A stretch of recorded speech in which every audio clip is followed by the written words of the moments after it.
That's what we're doing. So let me move to something that is extremely important. Rule of law. That's the elephant in the room now. All these things that we are doing and what we can do, what we can achieve, can be destroyed by lawlessness, thuggery in the streets. There is father seated there. Kulima Tower, those young men are friends of mine, bus drivers, over a long time. They could not operate without their money being taken away by party thugs, grabbed every day. There was a tax they paid to the party cadres of the time. And now we've freed them. He's there. They operate freely there. I talked about Kamugod area. I talked about intercity there. There was America 1 there, America 2.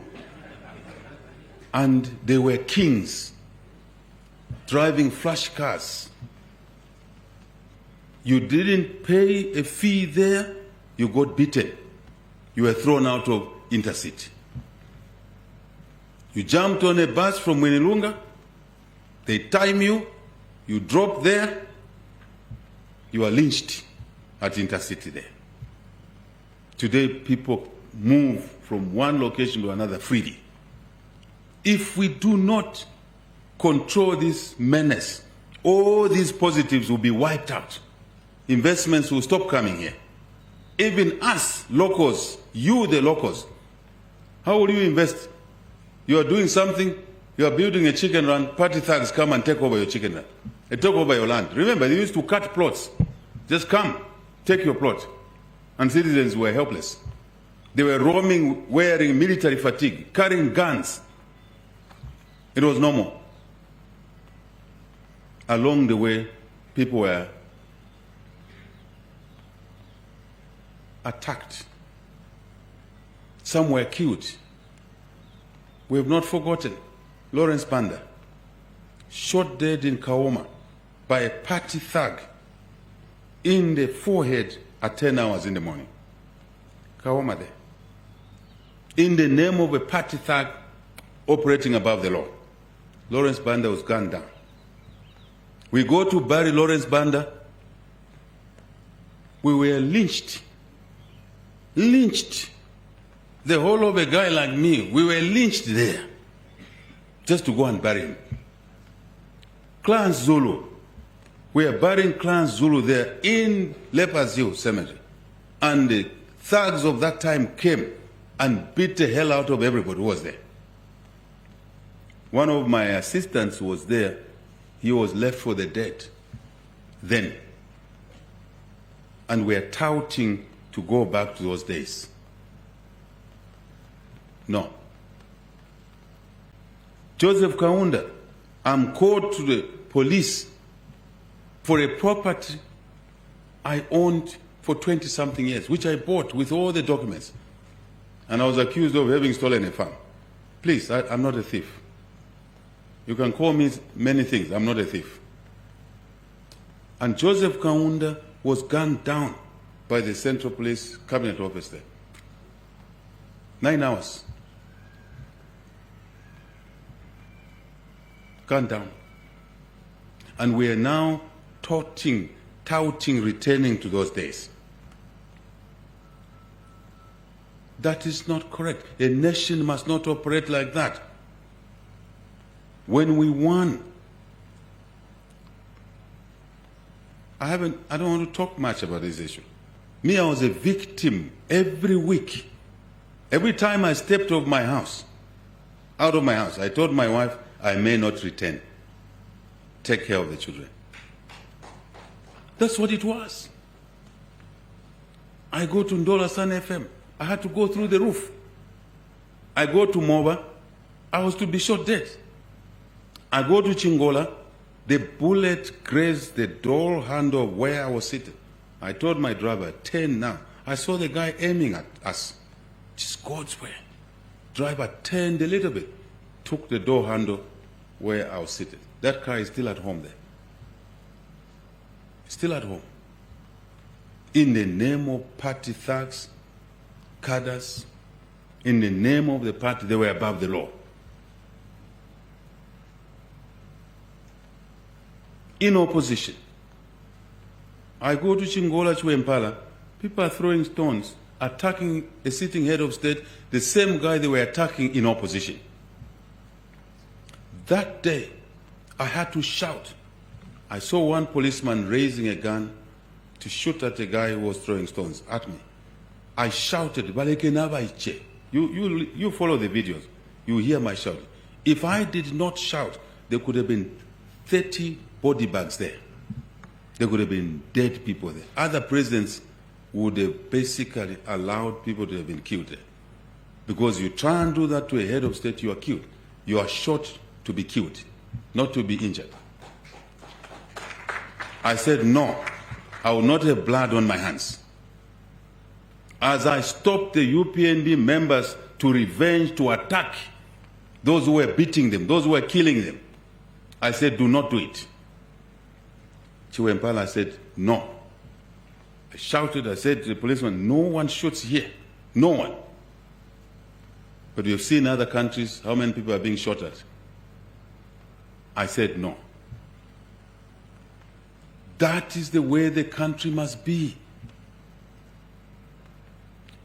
We will not allow any thuggery to return to our streets, to our bus stops, to our public places ever again. You try to do that, the law will be with you. You cannot use religion, hide under a church to parrot violence. You will be exposed. I assure you. The law does not recognize a particular church member. It simply recognizes you as a citizen. You can't hide behind ethnicity. This smell of ethnicity. You're spoiling our children, telling them smelly stuff. These children love each other. Don't spoil our children. You feel entitled, it's in your head. That feeling of entitlement is wrong. It's been wrong for 50 plus years. You are an equal citizen, just like a citizen from Kashinakashi, from Kambombo, from Chikalava, from Pamungomba. I know you don't know those places. From Sitoti, Nangwesh, from Nyengo, from Chikalava. Same citizens. Do not spoil our children. We love our children. They go to school together. Don't teach Zambians hatred and you hide in the name of a church. Don't do that. What sort of leader would you be sending your children in the streets? And mainly you don't send your children. You send other people's children to go and kill each other. Come to the dialogue table. Any issue, this State House is open. Always. Come to the dialogue table. Choose dialogue more than conflict. Choose love more than hatred. You can't hide behind a church, and I mean it. And I mean it. Come to the dialogue table. You can't hide behind ethnicity. You can't hide behind regionalism, promote violence. You can't hide behind a political party. UPND members, I'm your president.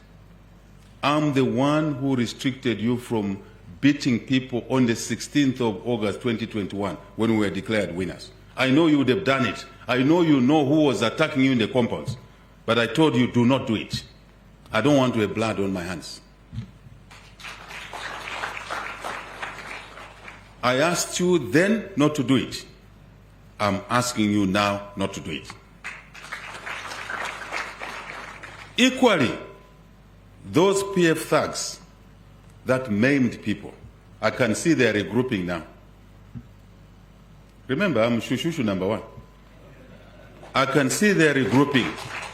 I can see what they're talking about in social media, promoting violence. you will not be allowed to return to your habits. And Minister of Home Affairs, collect all illegal guns. That's a directive. We don't want a nation of guns. We want a nation of tools. Father Wale, I watch what you do fixing cars, fixing doors. We want more tools, spanners, not guns. Spanners must replace guns. Computers must replace tear gas canisters, which the cadres were carrying. I don't know how they were doing it. It means the system was rotten. We're fixing the system so we can create room for development. Don't hide behind any ism. You'll be exposed. Don't hide behind hatred. It's a democracy. Anyone can be a president of this country. A Namwanga, a Mambwe, a Lungu, a Nyika, and Koya. Anyone can be president. I see some citizens get so unsettled if someone else is head of state. It becomes a daily bread to create trouble. Why? Sense of entitlement, only you. Why you? Constitutional amendment. Why should it be a source of conflict in the streets? Why? Why? 30 plus civil society members came to say, Mr. President, we need to be heard.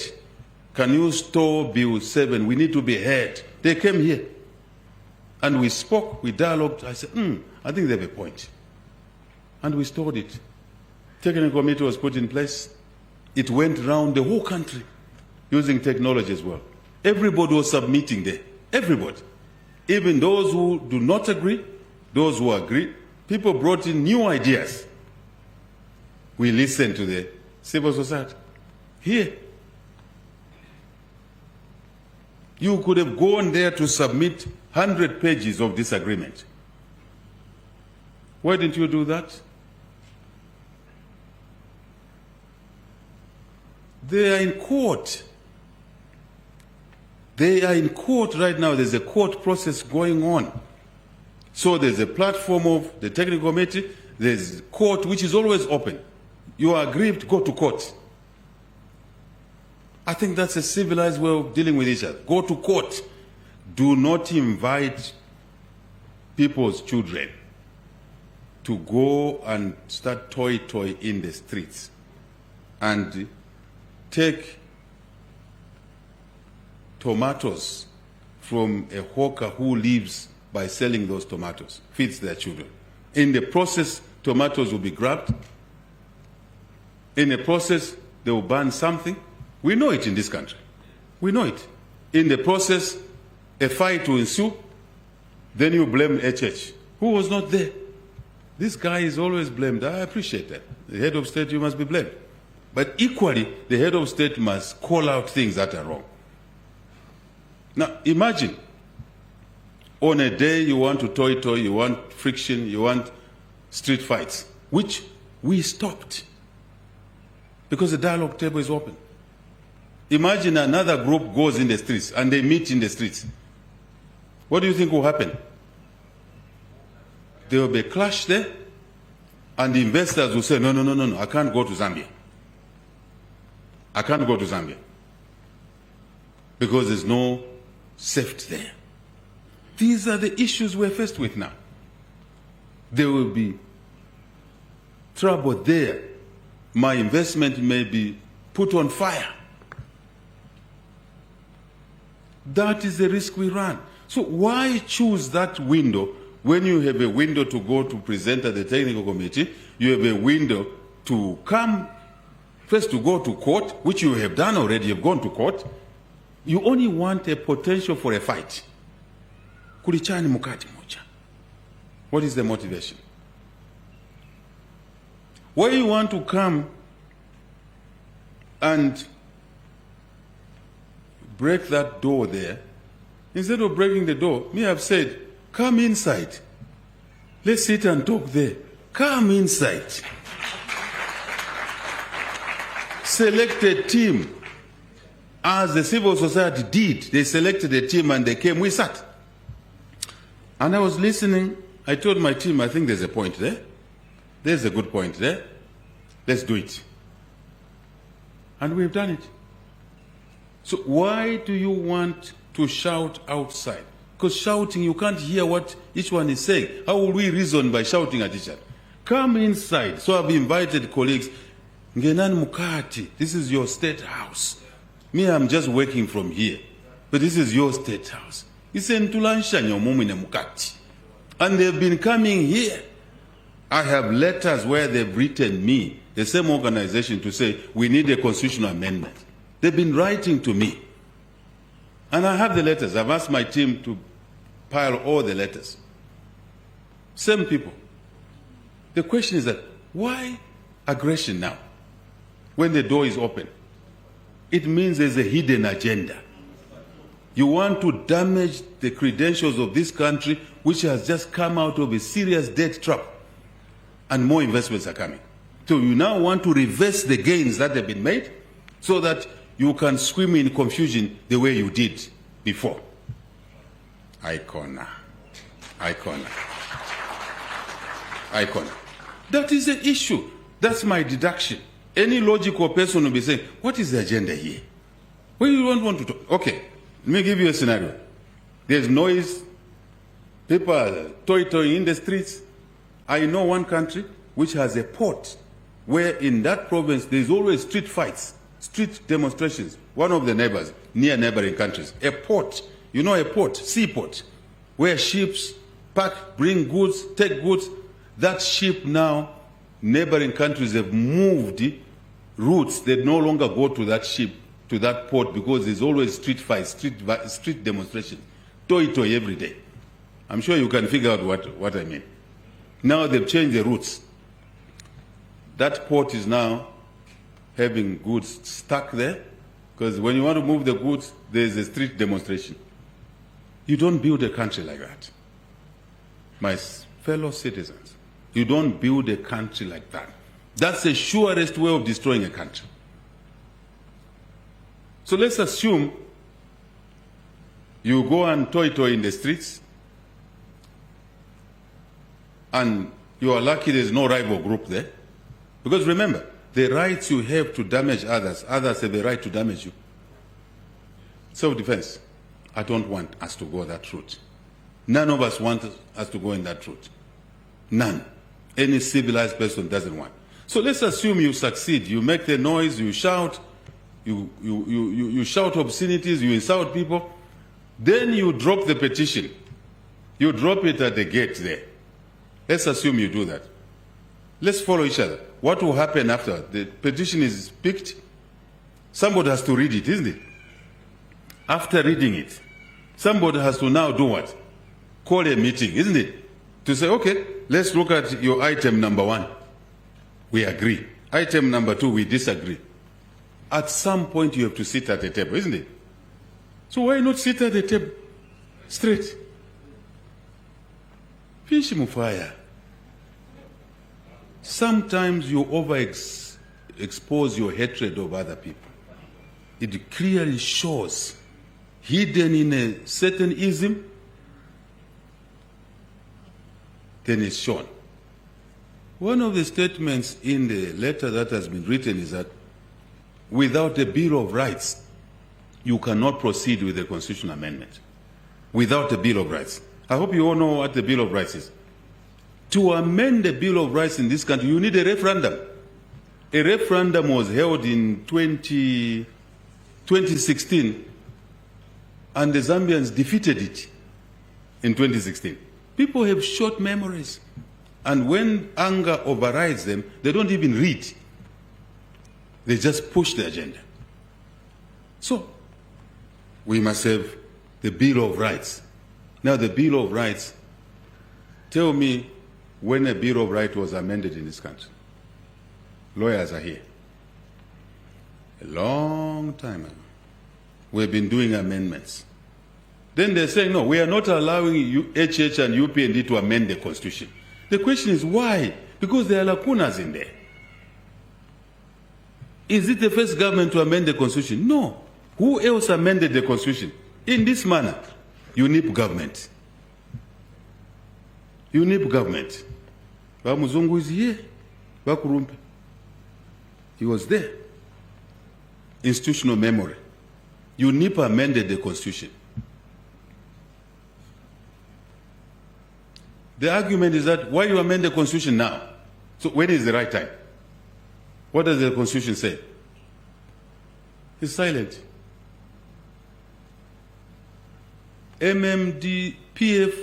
UNIP amended the constitution in 1991. Limbina Mulaba. In the election year. 1991, in the election year. People celebrated. 1996, MMD under President Chiluba, Aka Red in Aka Black. May his soul rest in peace. Right? Yes, that man did a lot of things to turn the country from a wrong direction, in my view. I don't want to debate this. May his soul rest in peace. We don't appreciate a lot of things he did to move us downhill into a positive trajectory.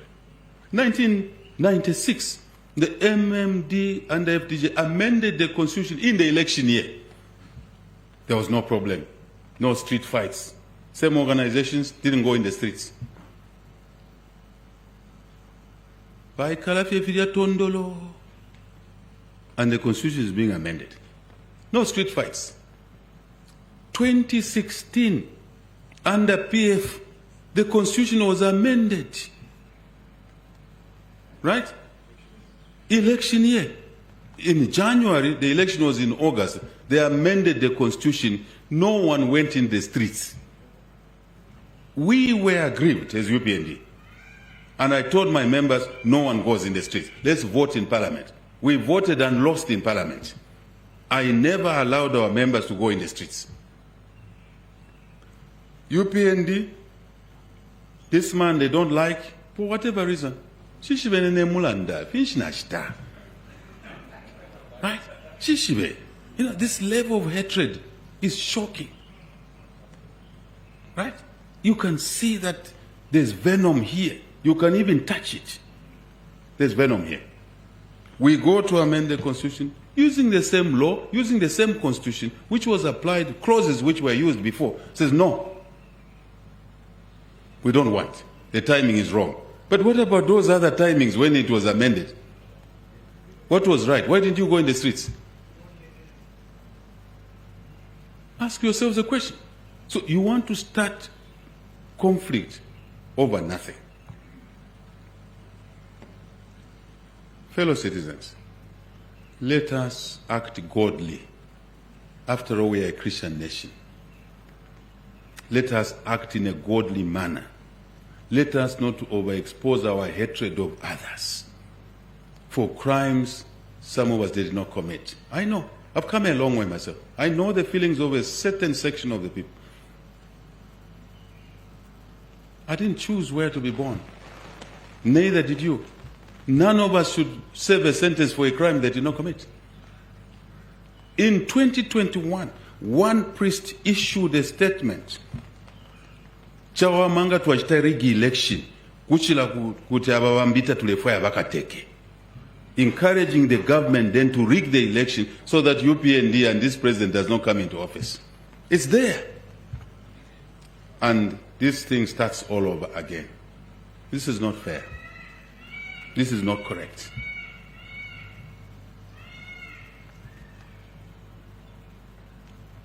Evidential information is there. Chiriabushiku. Lupato. Fish. It's a lot of work we can achieve together. A lot of value we can achieve together. One Zambia. One nation. One nation. One people. This is the elephant in the room. We will not allow violence to return to our streets, our markets, our bus stops. No, no, no, never.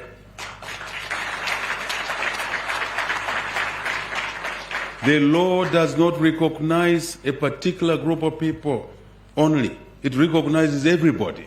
Let us unite this country. Let us make our children love each other. After all, they marry each other. Why are you reminding them of negatives? Love should conquer hate.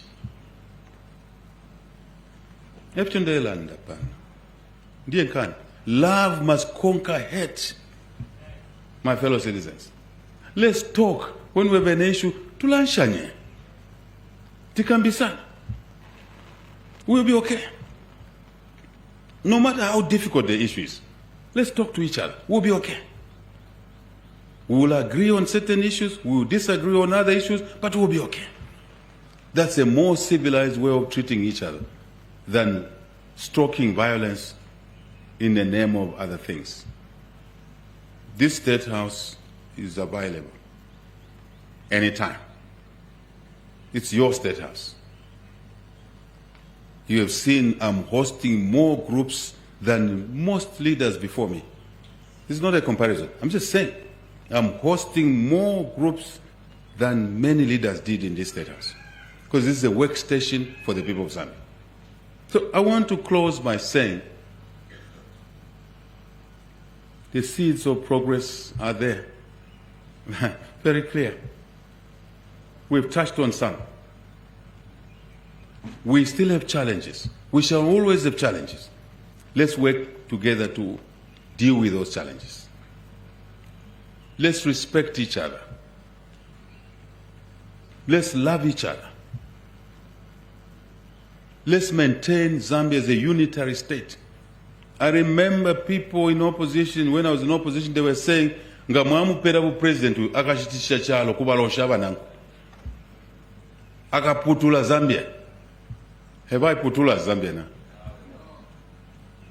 I'm firmly sending a message that this is a unitary state. Everybody knows. And nobody will fragment this country. Nobody. No. Akashitisha chalo. So, mwiba nandi. Ushena mushiba market yako bashite fyalo. Nsende chalo chandi, chalo chenu. Mbike musutu kesi. Na kwela nanina nendeke. Na ndeshitisha chalo cha Zambia. Very logical, isn't it? Now they are saying that, no, he wants a third term. There's nothing like that. No, he wants to extend this term by 7 years. There's nothing like that. Nobody's talking about that. No, he wants to remove 50% plus 1. There's nothing like that. No, he wants to drop a running mate clause. There's nothing like that. So now, when there's nothing which they were cheating people, what do they resort to? Street fights. You will not be allowed to damage property. You will not be allowed to cause deaths.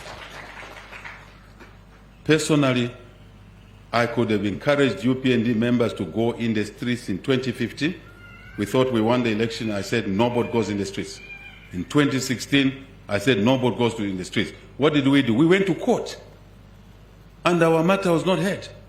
But even then, I said to my members, nobody goes in the streets. That's a principle. It's established. It's a character. Why should others now use the streets as a way of resolving issues? What if you find people in the streets who are stronger than you? Think for a moment. You go in the streets, you find others with a contrary opinion, isn't it? Since you believe the street is the solution, a place for solution, then you find a group that is stronger than you. What do you think will happen? When you start running, you say, no, they are attacking church people. You are the one who is... Yes. Then you cry foul. You see, they don't respect the church. No, me, I'm an elder in the church. As you know, I love gospel songs. I would have given you one here today, but I will reserve it. Let's love each other. Icon. Nkani zachalo iziga? Nizikulu ngako. Colleagues, God loved us, gave us a beautiful country. Beautiful country. Love this country. I know you all love this country. We can do great things in this country. And we are on the road to doing great things in this country. No question about it, unless your eyes are warped. But if they are not warped, raise the issues, and we also invite you to help us find a solution. We don't claim to know everything. No, we don't. Collectively, we're a great nation. We're a great nation. Remember what I said. You want street fights? You find a group stronger than you there.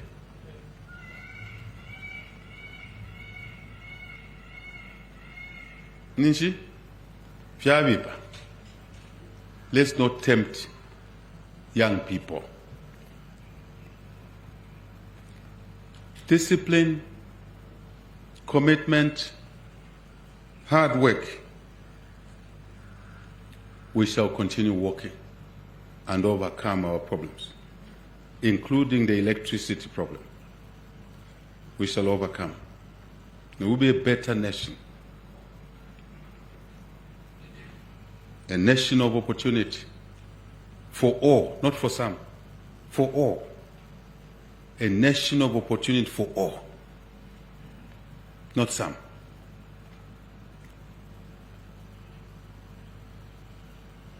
Thank you very much. Nataizia, Nasalifia,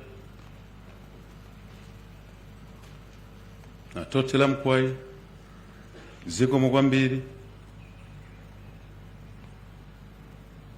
Twalumba, Vitume Zahulu. Thank you very much. Thank you.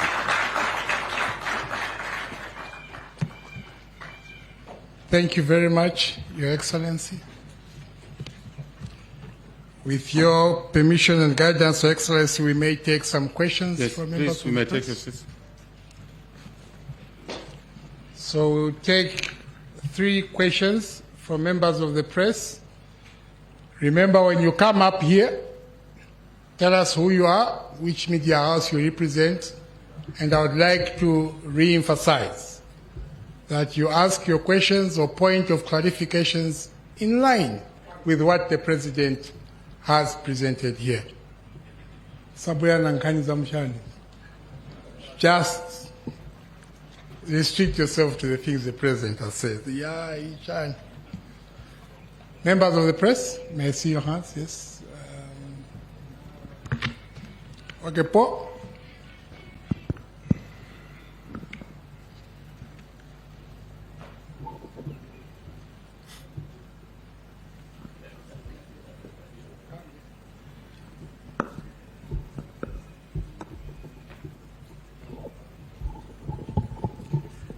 Thank you so much. Good morning, Mr. President. Good morning, Paul. My name is Paul Shingongo. I work for Prime TV. Thank you so much for addressing the elephant in the room, which is political violence. Your stance is very clear and greatly appreciated. Mr. President, allow me to drive your attention to another elephant in the room, something that you have spoken to this morning, which is load shedding. I'm glad you did touch briefly when you talked about the power stations in the constituencies. I would like to find out, Mr. President, the key interventions that the government is putting in place to address the energy crisis. And knowing too well, Mr. President, that there's only 9 months remaining before we get to the pause, I would like you to speak clearly also on the timelines, how soon some of these interventions are able to yield results. Thank you, Mr. President. I'll take another 2. Maybe Oswald and Mukwima, you can follow each other so that then.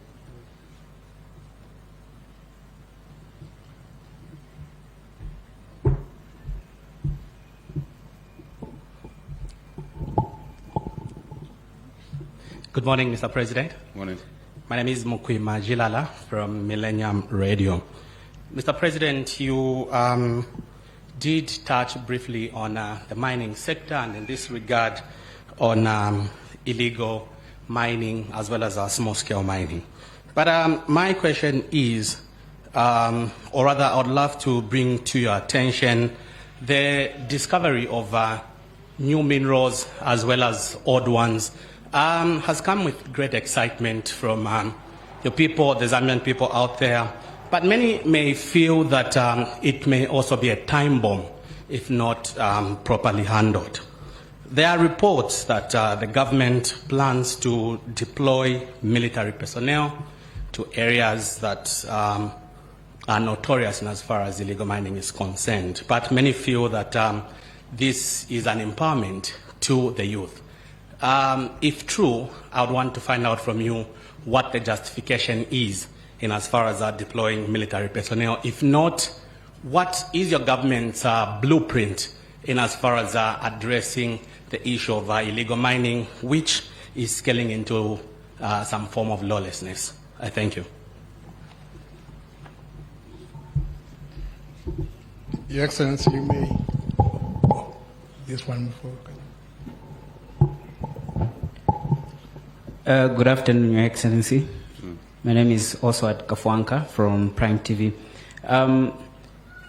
One of the issues that have been brought up by the Oasis Forum and other sectors and other quarters is the issues to have a comprehensive amendment process of the Constitution, and the timeline has been brought to the fore. So my question would be, is the government willing to maybe push the Constitution amendment process to after the 2026 elections? And in that line, when we're talking about the elections, I would like to also just bring a question to you, Your Excellency. You did highlight a number of issues that you inherited as a government. So going forward after the 2026 elections, should you manage to win the elections, maybe the type of government you are going to inherit, and your key campaign promises going forward for after the 2026 elections? Thank you very much. Thank you. Your Excellency, you may attend to the three, then we'll take another three. So maybe the next three. You are guide? Yes, you are sir. Guiding? What are you guiding? I was going to guide that the next three we can get from the ladies, since No problem. we took from No the problem. guys. Shabuino? So I address this, or I wait for the ladies? You can address these ones, Okay. and then we take the next three. Okay, thank you. Thank you very much. Now, Paul, load shedding, key interventions, timelines. I think I tried to touch on that. We have taken a different posture to this issue. We've taken it as a problem, challenging, painful, but also as, flip the coin, an opportunity to solve a problem that was going to come anyway, sooner or later. Remember, we have not been investing properly in energy, diversified energy, for over 50 years. Properly, I mean.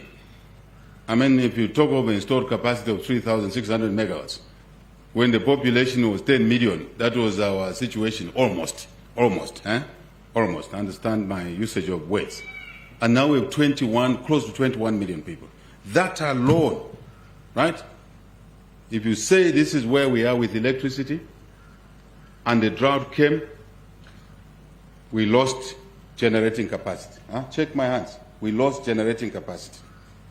So what has also compounded it, Paul, is that the economy is growing. When we target 3 million tons of copper, it means more consumption of energy. So the gap is growing. Even without the load shedding, without the drought, let's assume we were there was no drought, the gap would have started opening up because of the growth in the economy. So the very solution we want to grow the economy, to create jobs, is causing a problem in terms of supply. So we have to work aggressively for new generation. First, making sure that the existing installed capacity operates to the best level. I don't want to go into technical issues here. Line losses, transmission losses, all of that stuff. We're looking into all those issues. I'm only saying to you the remedies we're taking. Improving the generating capacity. I know Vic Force Power Station, for example, it's an old station, and a lot we are now looking at doing something to improve the generating capacity within the same water challenges. Just an example. I talked of transmission losses, another example. Working on that. What else? More importantly, we need to generate more power, diversified sources, mix. Solar, I've listed out a few solar projects that are going on. Chisamba phase 1, 100 megawatts, Chisamba phase 2, 100 megawatts, 200. Right? Milo in Serenje. Mansa, I talked about 50 megawatts. Ministers here. I talked about coal. But still on solar, we're encouraging homes, those who are capable, to put up their own solar at home.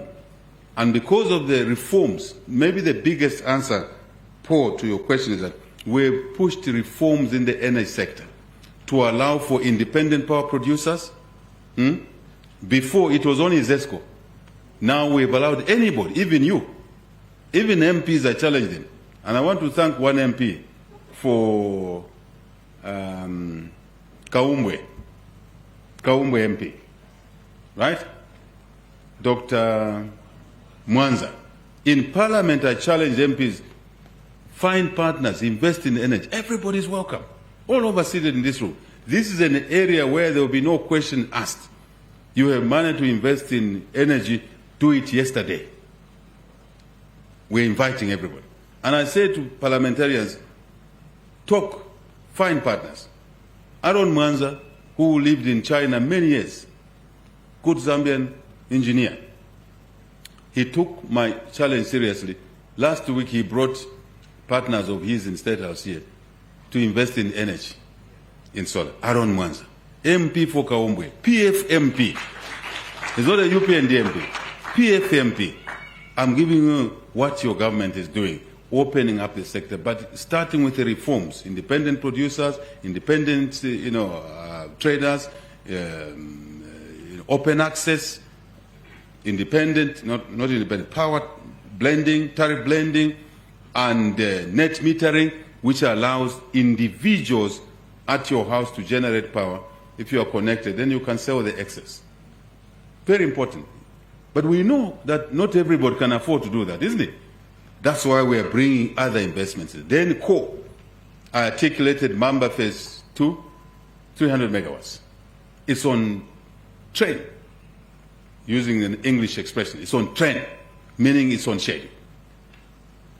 President Chapo of Mozambique came, our ship is docking there, carrying our equipment to Mamba. I asked the president, personally, that's what I do myself. I get engaged on these transactions to unlock challenges.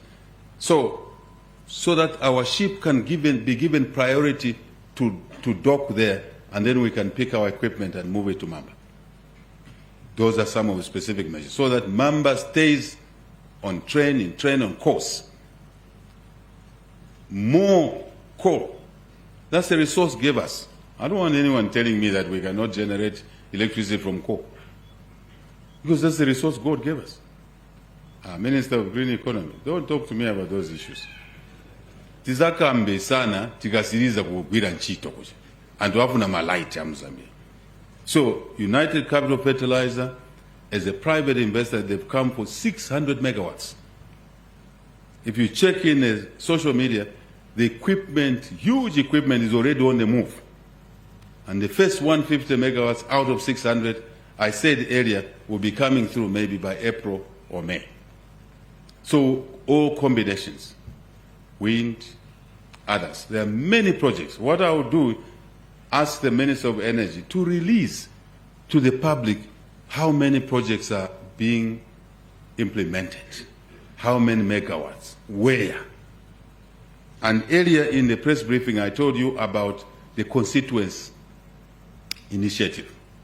$100 million were put on the table. And for the first time, constituencies councils will have investments. They are used to just appropriation in aid, equalization fund, just consumption. We said, no, let's not consume all this money. Let's invest to solve the electricity problem, but also for the constituencies and councils to have revenue. You see the mindset. Solve one problem, actually solve more problems. And the solutions are broader. That's what we're doing. I don't want to waste time, but the question is important. we will get the Minister of Energy to release. Here, we are not talking about just government projects. We are talking about even private sector projects. CEC is doing a lot in Timpi 1, in Timpi 2. You saw me going there. You see a lot of me going around. I'm a hands-on president myself. Because if you sleep on duty, you may be led astray. One has to be alive 24/7. But the president is not a human being alone here. Cabinet is part of presidency. Cabinet office, central government, local government, parastatals is part of government. We're also extending that to private sector. We're one family. As I've shown you that a PFMP took the initiative, and this president is helping and facilitating so that he can invest and his Chinese partners invest in power. I challenged him in the House. I called him out. And he said, Mr. President, you called me out in Parliament. See what I've done. I said, Mwanza, Wagwira Nchitu. Last week, here. I think we should clap for people like that. So I think the answer is that we'll pull the numbers together. After all, Minister of Energy, this must be normal information which we are releasing to people. Because some of these questions wouldn't come, isn't it? The people had information. Let's communicate more. Normal, mundane communications. Chilara, illegal mining, small-scale mining, with the discovery of minerals, this could be a threat.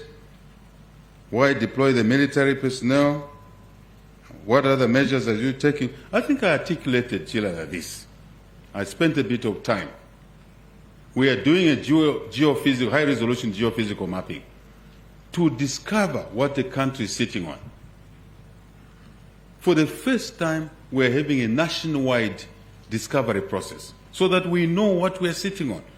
And remember, I said, we want to use our minerals to deliver value the way oil and gas delivered value for the Arabs. That's a huge message I've given there. But there will be small-scale colleagues. What we don't want, Chilara, leave the issue of the army. What we don't want is illegal mining. That's what we don't want. Unsafe mining, number 2. Tell me, which parent has 8 boys and girls, children? Today is Tuesday. 3 of them go into those unsafe mines. And 1 dies, 2 come back. The parent says, where's your brother or sister? No, they died in the pit. Now, following day, is that parent going to allow the next 3 to go in that pit? Start from there. Your parents, would you allow your children to go down and die because they will bring kamokamo? They can bring kamokamo and go to a legal mine and mine safely, dig holes where engineers have shown them how to do it. And that's what Kabuswe is now doing, training for small-scale artisanal mines, how to mine without dying in the pits.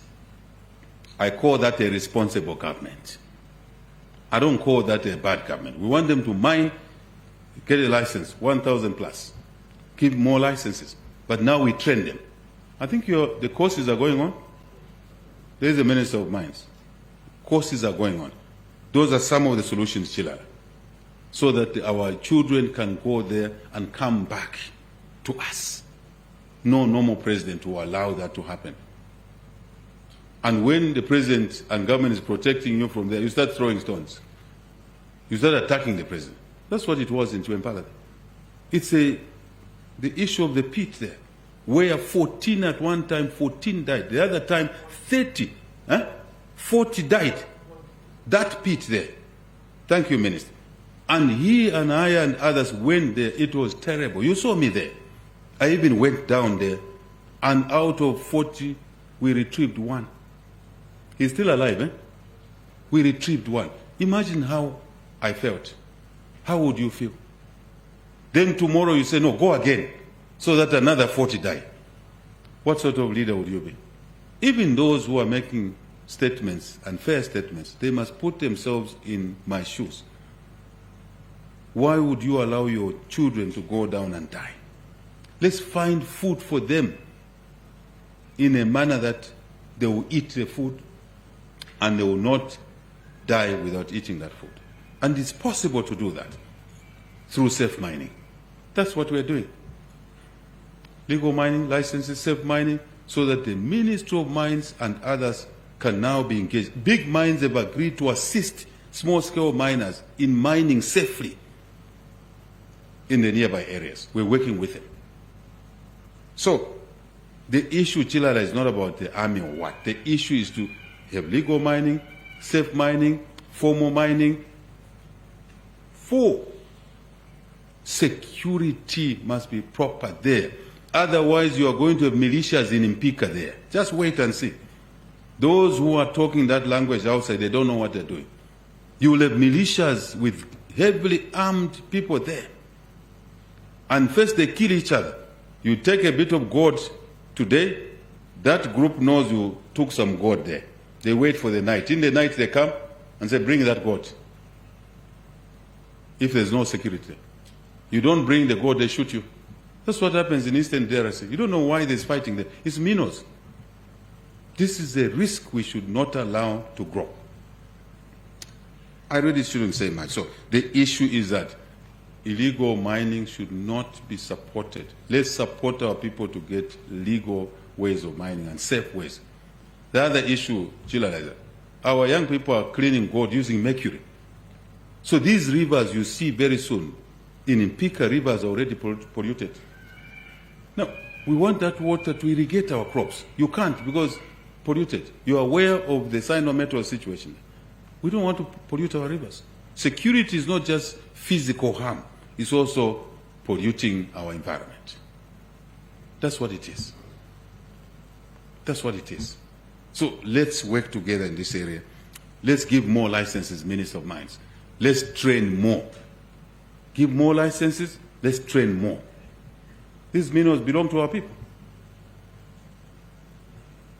Even helping them to find, but actually, by the way, in the 2025 budget, 2026, we put more money, Chilala, to support in such program. The budget has had more money allocated to support the issues we're raising here. Oswald, comprehensive process in the constitution-making process. Why not have a comprehensive process? Oswald, why was UNIP allowed to amend the constitution? Comprehensive process talks about the new constitution. But why was UNIP allowed to amend the constitution? Why didn't this thing arise? Because at a time, the nation evolves. Certain clauses may be okay, but others are not. So you limit it to that process. There was an attempt in 2016. The Bill of Rights was rejected by voters, the citizens. What did that mean? They said, no, don't touch that. That's the meaning. When you vote against something. But if a few people think they're superior to the majority, how can I deliver what those numbers of people want? If the citizens, the majority, say no. I hope Oswald we're together. Where is Oswald? I hope we're together. You followed in 2016 the holistic approach which needed to touch the Bill of Rights was rejected. The results are there. So, who am I, sir? But if you don't want Kasempa to be broken into two, Kasempa, Mufumbwe, from one corner of Mufumbwe to another is 200 kilometers. From one corner to another. The Constitution provides for delimitation every 10 years. Check your Constitution. Why shouldn't we do it? President Sata, may he so rest in peace, announced districts. Pemba, this one, Chipangali. He announced first. He did not even consult anybody. He just announced district there, district here, district there. So what did the parliament have to do? Formalize what the president announced. They had to amend the constitution. You have forgotten. There was no street fights. What's what? The same people were there. They were even cheering. They were cheering. There were no street fights. because you cannot have a district which has no constituents. That's the meaning. So therefore, the parliament had to ratify what the president, there was not even a technical committee. It was just a decision by decree. Presidential powers are enshrined in the constitution. And we all had to follow. And we said to our members of parliament, vote for it. Okay, the president has already decreed. We didn't fight. Did we like it? Maybe not. But we didn't go in the streets, my friend. I want Zambians to soul search on this matter. I'm giving you facts here. Saying, no, do it after 2026. Why after 2026? Why are you suggesting after 2026? Oswald, it's us to ask you now. Why after 2026? Why? What is special after 2026? Let me remind you, my friend, the 40 million kwacha we're giving to each constituency, a large constituency like Kanchibia is getting shortchanged because we need to take account of the population and the geography. And the Constitution provides every 10 years we must assess that. So you want to go to 20 years without amending constituencies that are big. Then how do we deliver equitable development? Because those constituencies now will have 80 million kwacha. But you, in your own view, and a few friends of yours are saying, no, only do it after 2020, so that Kasempa, Kanchibia, Mufumwe, you must think for other people who are suffering. That's what leadership is. Let me also be blunt now. Let me tell you, I didn't want to tell you this. I didn't want to tell you that. Over years, clearly there was discrimination in the delimitation of constituencies. Some provinces, huge provinces, had only very few constituencies. And no one raised the issues. Me, I look around and other people say, no, there's an anomaly here. There's an anomaly here.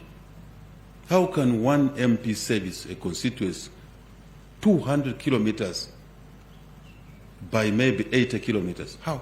Even if you are clever. I feel sorry for this guy. But more important, let's take resources to the people who own the resources. Let's appreciate what this government has done to take away money from the big thieves in Lusaka and take it to now the constituencies. I didn't even touch the infrastructure issues. What we found. LO 2000, whatever it was called, there were no roads done. There was nothing. And that's why we brought in the public-private partnership model. Oswald, to deliver infrastructure, Lusaka and Dola. You have seen now we are fighting over congestion in 10 miles. I'm sorry about that, but we're working hard to solve that problem, Minister of Infrastructure. But it's a temporal problem, because after that is resolved, I'm told RDA has said now in 10 days, that problem will be resolved. It's better to solve problems like that. You will have a better road there. And the government is not spending a kwacha or ngwe. It is ingenious way of doing it, public-private partnership. And Lusaka and Dola Road was talked about for many years. I'm talking of a dual carriage. Today, it is reality. In 4 years of COVID, 4 years of drought, 4 years of debt restructuring, 4 years of cholera, we are still able to deliver things like that. Avena Zambia. Oswald, na isana kabiri. Why 2026 after 2026? There is something you want to do. And I'll tell you what you want. You don't want the UPND government to amend the constitution. You want someone else you are waiting for. They're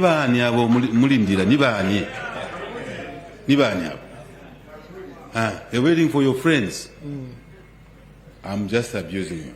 Oswald is a journalist. He's asking the question on behalf of other people, the community. But I'm also using him just as a guinea pig, right? My friend, there's no provision to say you do it after elections. I've already demonstrated to you that UNIP did it in the election year, MMD did it in the election year, PF did it in the election year, only UPND you don't want to do it. Is that not segregation? Is that not discrimination? You are hiding behind this issue to deliver the real issues you are concerned about. The real issues you are concerned about, you don't want certain citizens to be in the presidency. You only want a certain group. Huh?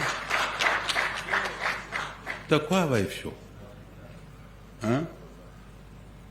Bunanga. No, not Bunanga. No, I want to say this is quarrelsome, being quarrelsome. What should I say? I want to use them. Abu? Bunka kwa? If you're feeling. So, Oswald, thank you for your question. I think you are asking the question for other people. I appreciate your question. I'm not trying to put you on the spot, my dear friend. Appreciate your question. But really, comprehensive, I've answered, timing, I've answered. I actually preempted your question, right? I knew the question was coming. After 2026, because people are pushing for a regime change, you have to work hard. You have to work hard. You have to work hard. Let the Zambians decide what they want for themselves, not a small clique of people hiding behind other things. Huh? Now, let me remind citizens, who brought us debt? Who brought us debt? The same people sitting out there. Who brought Kadarism here? Who was killing people here? Right? Who dropped the economic growth to minus 2.8%? Who? So what is in them that you want them to come back so that they can amend the constitution after 2026? Yes. What is it that you want? Who removed free education? So who brought back free education? Who reintroduced meal allowances? Who is building hostels? Who is increased bursaries? Who is doing a school feeding program so that children can be fed and the attendance and the attention will be better? Who? That's what you need to deal with. Come with arguments to compete with our policies. I'm only asking here, which student who is going to school free of charge, which mother would be happy to go back to paying school fees? Let's think honestly here. Remove hatred first. Just let's talk pari passu here, police to police. We brought free education. 2.3 million kids have gone back to school. Imagine what will these children have become in 5 years' time. So you are happy to have junkies and we're cleaning up society. What do Papa? Honestly speaking, also, thank you for your question, my dear friend. He's a good man. But those agitating for those things are exposing their true intentions. You can see they just don't want this chap, this Kachema here. Not what he's doing and his government. They just don't want the skin and the big ears. No, ears. Teine boy. Teine. No, I'm not joking. I'm serious. I mean, you can read what is going on. You can smell it. You can smell it. You don't have to be intelligent to smell what is going on. You can smell the coffee. Right? Next. Thank you, Your Excellency. We take the last 3 questions. Like I promised, it would be from the ladies.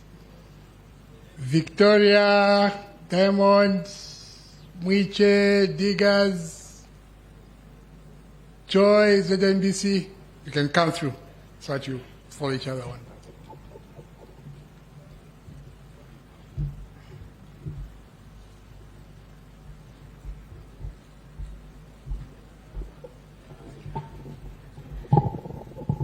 Good afternoon, Mr. President. Afternoon.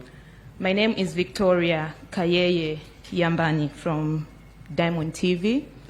With your permission, I have 3 questions. One on the Constitution, one on the economy, and one on something that you've not touched. May I go ahead? The moderator is there. He's the boss. You will ask one question. Allow her maybe 2, middle ground. Okay, 2. Right. Negotiation, you see? Instead of fighting, negotiations. Dialogue. Thank you so much. My first question, Mr. President, you have already touched on it briefly, and this is on the increase of MPs from 156 to 211. The expansion comes really at a time when Zambia is currently facing serious economical pressures. And I would like to find out, has your administration conducted cost-benefit analysis, and will you make it public? My second question is, in your address, you did highlight the fact that Zambia is in the right direction, and there are quite a number of positives that we've made towards the economic recovery. When will these positives turn into real value for the people, such as the lower cost of goods and services? Thank you so much.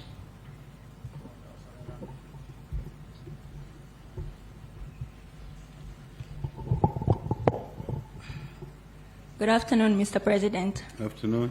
My name is Muchana Lumba from News Diggers. I think a lot of questions have been asked, but a point of clarity.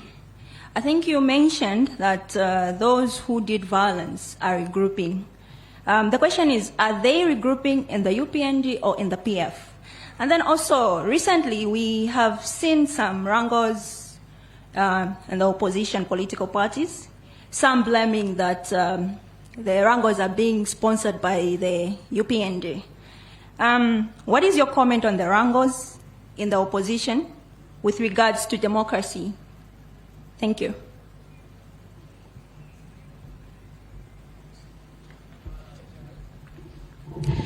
Good afternoon, Mr. President. My name is Joy Nyambe from ZMBC. I know you've touched on the issue of energy, addressing the various interventions that your government is putting in place to address the crisis. Arising from that, there is a concern among citizens on the exploitation by some businesses selling green energy products such as solar equipment. You agree with me that solar equipment is excessively high in Zambia, despite your government having zero-rated import duty on the solar equipment. What is your response to this situation? Thank you.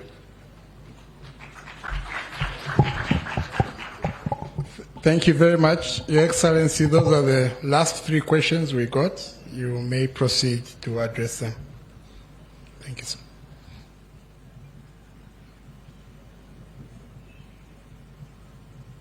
Thank you very much.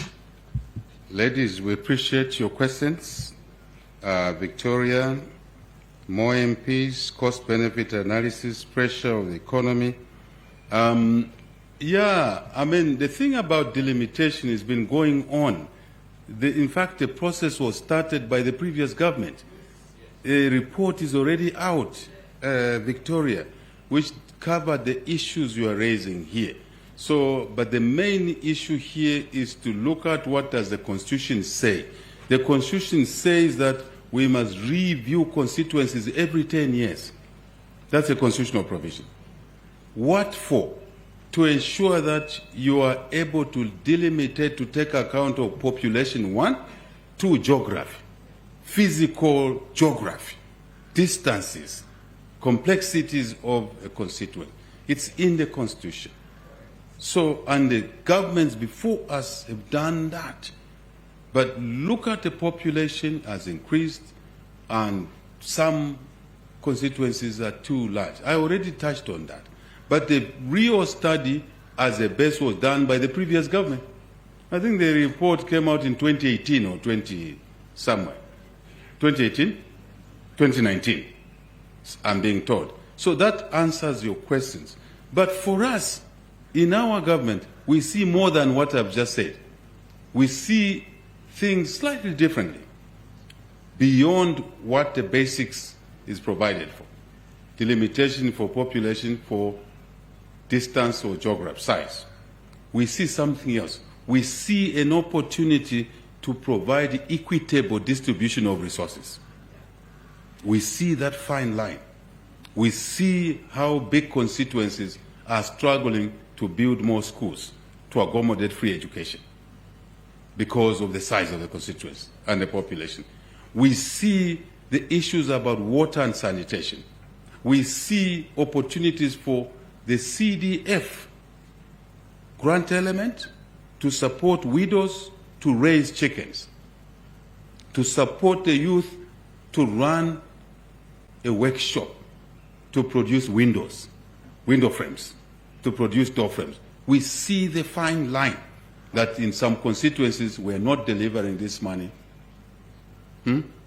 equitably. And we would like that done so that we are fair to the people who put us in office across the country. And the inequities, we also see them. Let me be blunt today. We read through the inequities, how certain regions were left behind in terms of constituencies. You see it. You don't have to be intelligent to see, right? So we want to heal those issues. We want to heal citizens not accessing skills training because the budget of that constituency is limited and the people are more. In Lundazi, in Chama, I'm giving you examples here. In Kazungula, if you go to Kazungula and look at that, in Europe it's a small country. I can go on and on. You go to, I told you Chama. One of the advantages I have, I've traveled this country for many years. And I was always figuring out that when God, through his people, gives us an opportunity to run the country, we're going to change certain things. Because we saw, we talked to people, but let me not overstretch. We see more than just delimitation. We see equity. We see an opportunity to take our children to school across the country. No matter what their circumstances, no matter who their parents are, we see an opportunity there.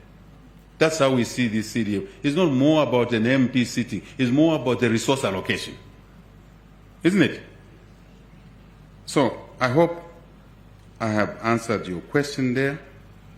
When will the positives turn into value? Victoria, first I spent time this morning going around where we were in 2021, where we are now, just to give you a few parameters. A few parameters. Just a few. The stability in the exchange rate.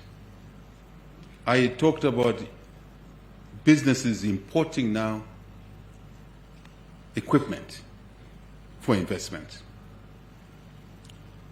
I see an opportunity, we believe.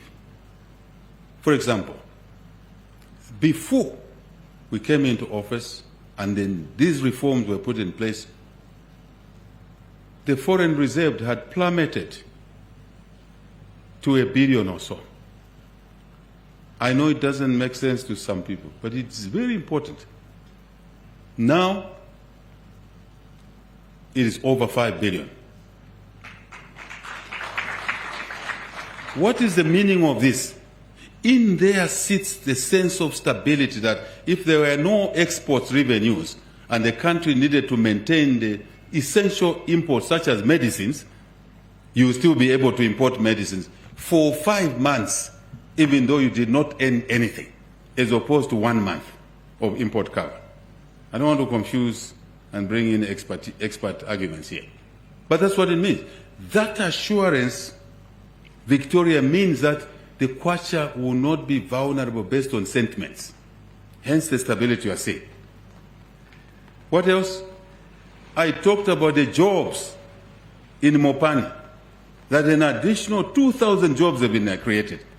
Surely, is that not a benefit you are seeing now? What other benefit? I said close to 100,000 new jobs in the public sector have been created because of our policies and reforms.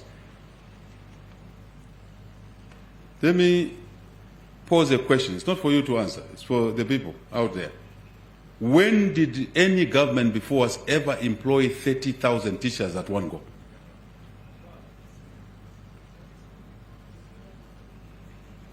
There is a benefit. And in my speech I said that teacher employed who look after 8 family members plus 10 extended family members. Those are the benefits. Already. You can go to health, you can go to medicines. When some donors pulled back on grants on medicines, health, you know what we did? We pulled money from wastage, travel, size of delegations, length of stay, and pushed it into health and increased the health budget ourselves. It means now medicines will be there. Those are benefits, madam. I probably have an idea what you are trying to see. What you are trying to see is coming gradually because, for example, when, let me not go there. When we had a drought, we had a food shortage. Then we encouraged farmers to grow more, right? Then we have a bumper harvest.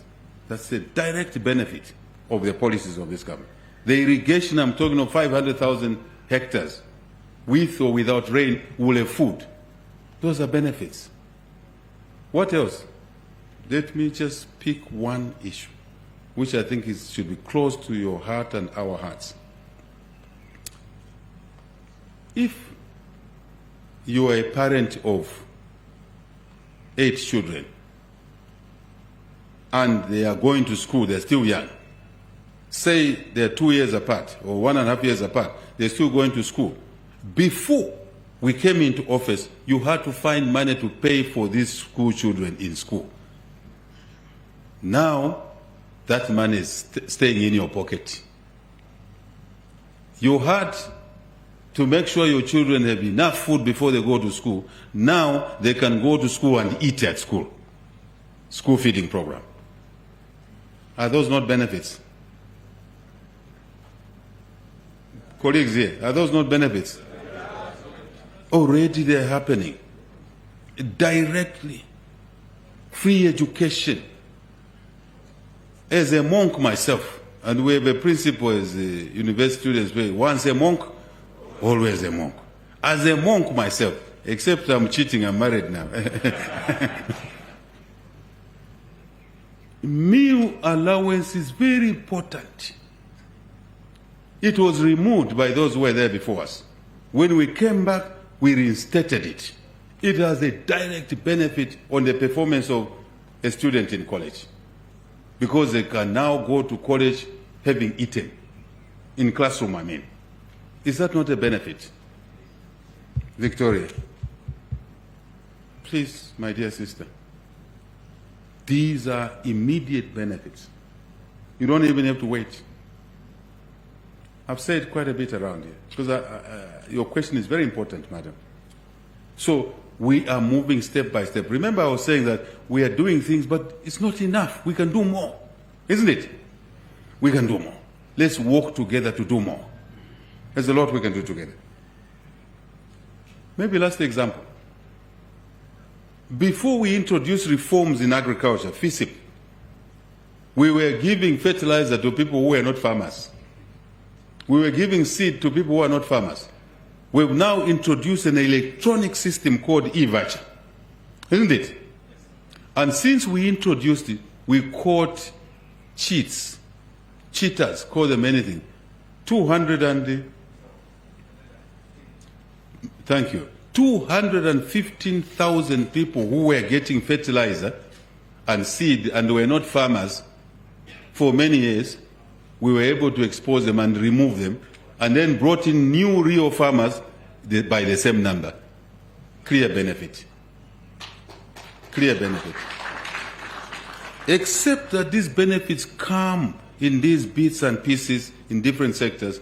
After 2-3 years, you begin to see a country looking totally differently where I'm sitting. I hope you are aware that our policies now have brought a joint venture where we'll be manufacturing drugs. 700 types of drugs will be manufactured close to my home there, Lusaka South Economic Zone. The construction has started already. It's our policies. Make drugs available, make them cheaper. Before, madam, this is a nice story that can go on. We were importing fertilizer at $1,300 per ton. We came up with the policy of producing fertilizer here for more jobs to lower the cost. From $1,300, we're producing fertilizer now. The price has changed from $1,300 per ton to $800 per ton. Correct me, Minister. Clear. We farmers see it. Benefit. What else? We're exporting fertilizer now to 8 countries. We were importing, we were self-sufficient, then we're exporting. More foreign exchange, more stability in the kwacha. Then you can import your milling equipment at a lower price. That's the connection. More jobs. What do they employ? How many people do they employ? United Capital Fertilizer? 8,000 people. 10,000. From 0 to 10,000. Multiplied by 8, multiplied by 10. I gave you the factor. There is no argument. The benefits are already coming.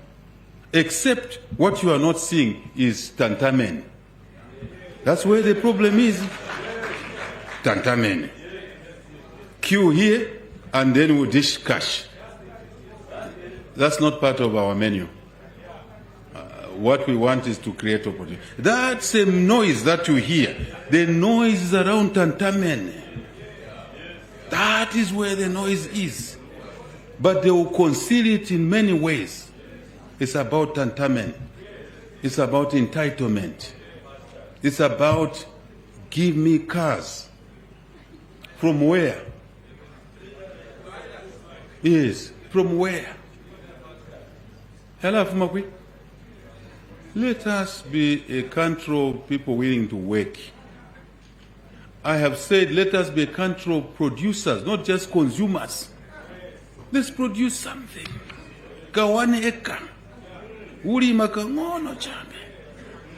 1 acre is enough to give you milling for the whole year. Just 1 acre. I know what I'm talking about. I'm a farmer. 1 acre. My mother is 83, 84 years old. She refuses to sit. I give her an allowance.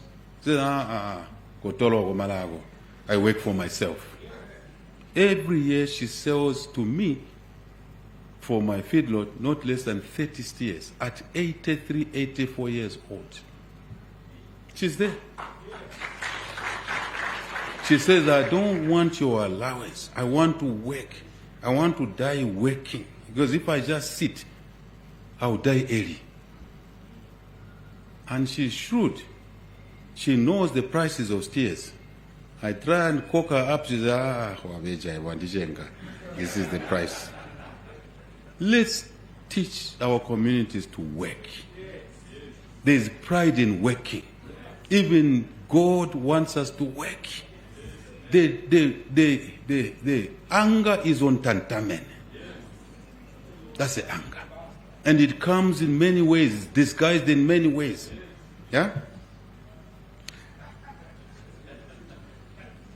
In China,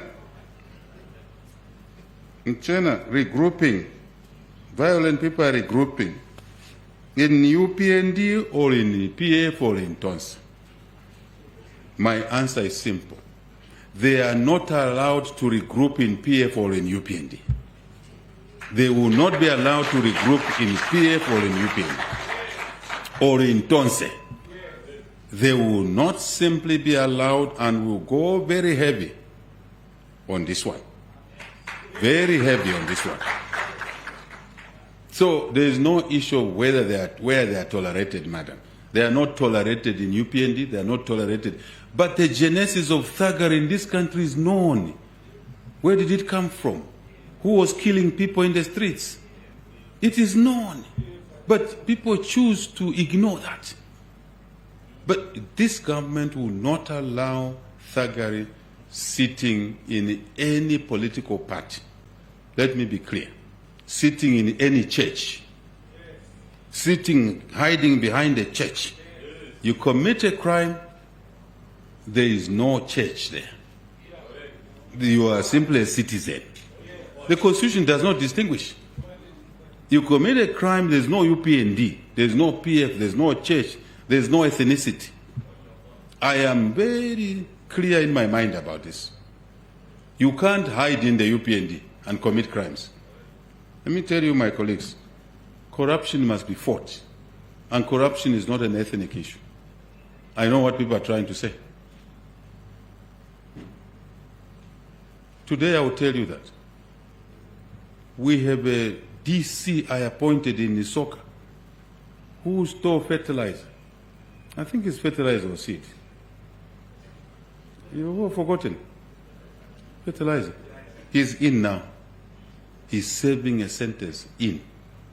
I appointed him. I appointed him. Just one example. Let me remind you, former Minister of Foreign Affairs connives to move millions of dollars from the Minister of Finance, took it to Turkey, and then followed it on a presidential plane. Went and withdrew cash, brought it here, then he shared it, he started depositing in the bank every day for 11 or so days. Then he did a transfer to buy 2 helicopters. Your money, the money that belongs to children in school. We prosecute him. People were making noise. Oh, no, what? We did our numbers. We talked to people, say, come and give evidence here.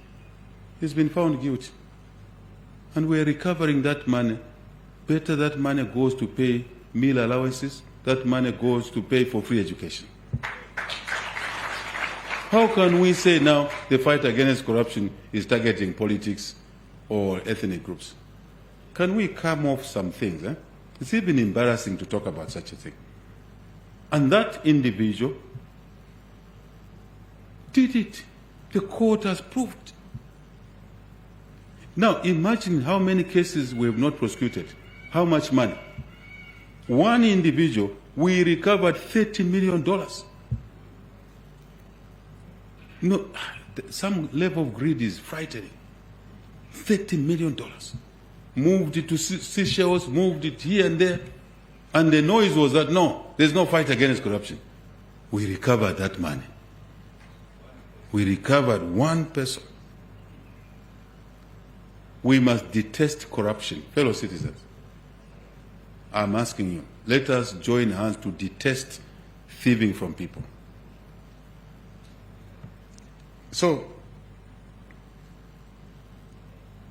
Madam Michelle, there is no hiding place for thuggery. And I think we are clear about that. Joy Nyambe, exploitation by traders selling solar as an example. You are spot on.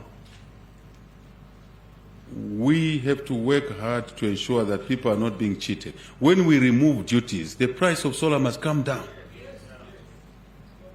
You are spot on.